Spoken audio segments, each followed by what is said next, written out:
राजकीय घडामोडीवर मी काय खूप जास्त भाष्य करणार नाही। आम्ही सर्वजण दुःखात आहोत। जोपर्यंत 13 दिवस होत नाही तोपर्यंत राजकीय कुठलीही भूमिका तिथं घ्यायची नाही असं आम्ही ठरवलेलं पण आहे। आणि मला असं वाटतं एक परिवारातला व्यक्ती म्हणून ती आमची जबाबदारी सुद्धा आहे। काल सुनित्रा काकींनी वहिनींनी महाराष्ट्राच्या पहिल्या उपमुख्यमंत्री म्हणून त्यांनी शपथ घेतली, याचा आनंद आहे। पण दुःखात असल्यामुळे शुभेच्छा आणि अभिनंदन हे करता येणार नाही। जसे 13 दिवस संपतील तसं आम्ही स्वतः त्यांना भेटू, त्यांचं अभिनंदन त्या ठिकाणी करू। शेवटी त्यांच्या पक्षाने घेतलेला तो निर्णय आहे। सुनित्रा वहिनींच्या बाबतीत बोलायचं झालं तर सामाजिक क्षेत्रामध्ये त्या अनेक वर्षांपासून सक्रिय आहेत, पण राजकीय क्षेत्रामध्ये त्या तेवढ्या सक्रिय नव्हत्या। पहिलीच जबाबदारी त्यांच्या खांद्यावर एक दुर्दैवी घटना घडल्यानंतर दादांनंतर ती त्यांच्या खांद्यावर आलेली आहे। दादांची जागा कुणीच घेऊ शकत नाही हे सगळ्यांना तिथं माहिती आहे। पण सुनित्रा वहिनींकडे बघत असताना आम्ही दादांनाच बघतो आणि त्या खूप चांगल्या पद्धतीने काम करतील असा विश्वाससुद्धा आम्हाला त्या ठिकाणी आहे।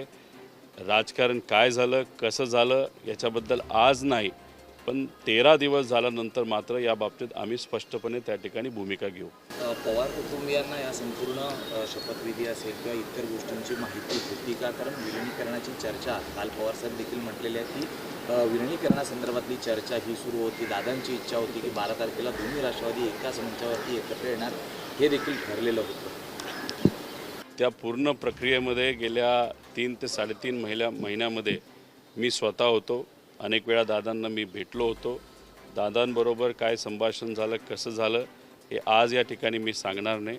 13 दिवस होऊ द्या, या बाबतीत मी स्पष्टपणे त्या ठिकाणी सांगेल।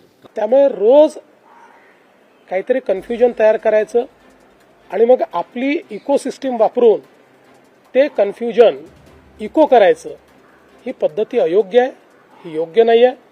बघा असं आहे, आत्ताच्या परिस्थितीत आम्हालाही राजकारण करायचं नाही, नाहीतर मी अनेक गोष्टी सांगू शकतो। काय घडलं आहे, काय घडतं आहे, मला सगळं दिसतं आहे। मी सगळ्या गोष्टींचा साक्षीदार आहे।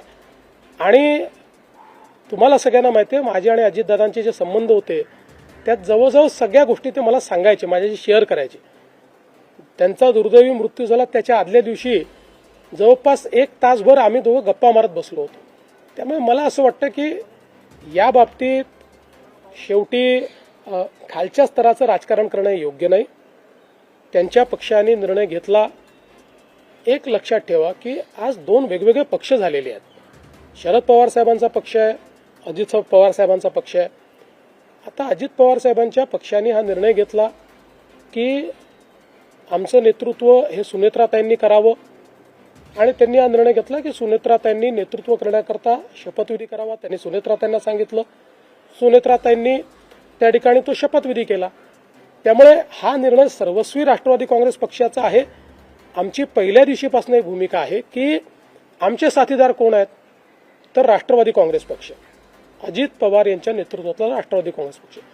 त्यामुळे आमच्या साथीदारांनी जो निर्णय घेतला त्या निर्णयाच्या पाठीशी उभं राहणं ही आमची जबाबदारी आहे। ती जबाबदारी आम्ही कालही केली, आजही करू।